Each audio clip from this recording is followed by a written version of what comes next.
Okay guys, so this is about 30 minutes after the end of the previous video.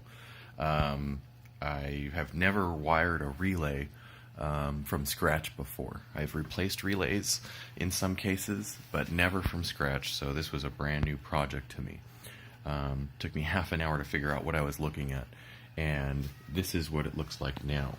Now, what we've got going on here is the power cord, which powers the extension cord, which is where the pump is going to plug into, and the 12 volt DC. The 12 volt DC transformer powers the relay. Figuring out where to wire it to, it took me a minute because these electrical explanations, I never went to school for that, and I never really got good at that stuff. So I just kind of basically, with assistance of a lot of Google, figured out what the coil explanation was, and that's what this right here is. It's kind of hard to see, but you can kind of see where the open switches and closed switches are on there, and then on the very bottom, pins 2 and 7 are the explanation of the coil. It doesn't actually say that it's the coil, but it's 2 and 7 are linked there in the little rectangle at the bottom, and I figured that must be what that was. I have no background on this stuff, so it's kind of new to me, but the key here is that the explanation there is 2 and 7 is coil. So wired at the bottom is the float switch right here to the 12 volt DC spliced in with a wire nut, then the other side of the DC transformer to the other side of 7. So it's a very, very, very small cord they gave me. So I've got to wire in some extension, put some additional wire nuts on, and all that good stuff.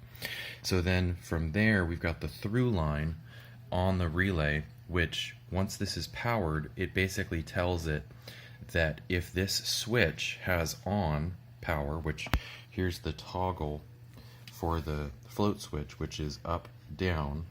This was actually wired in reverse. I might have done it myself. It might have come out of the box like that. When this is engaged as on, that will tell it to turn on this switch, which is linking whatever is on it. So in this case, it's the through line, the hot wire on the extension cord. Now the reason why I wouldn't splice into the pump directly is because the voltages are different, plus then I'm compromising the pump.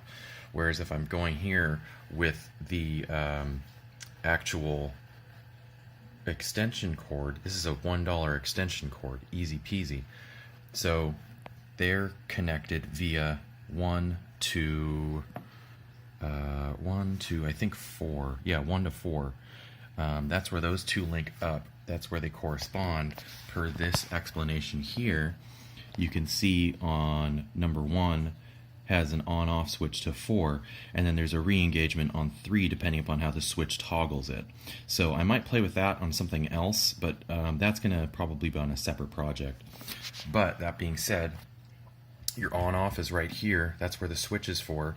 Then in addition to that, that's where the through line for the hot wire or live wire goes on the extension cord to here. And for demonstration purposes, I just used a fan since this has a separate fuse in case I blew it. So with this engaged, if I go ahead and plug in here, it's going to start off with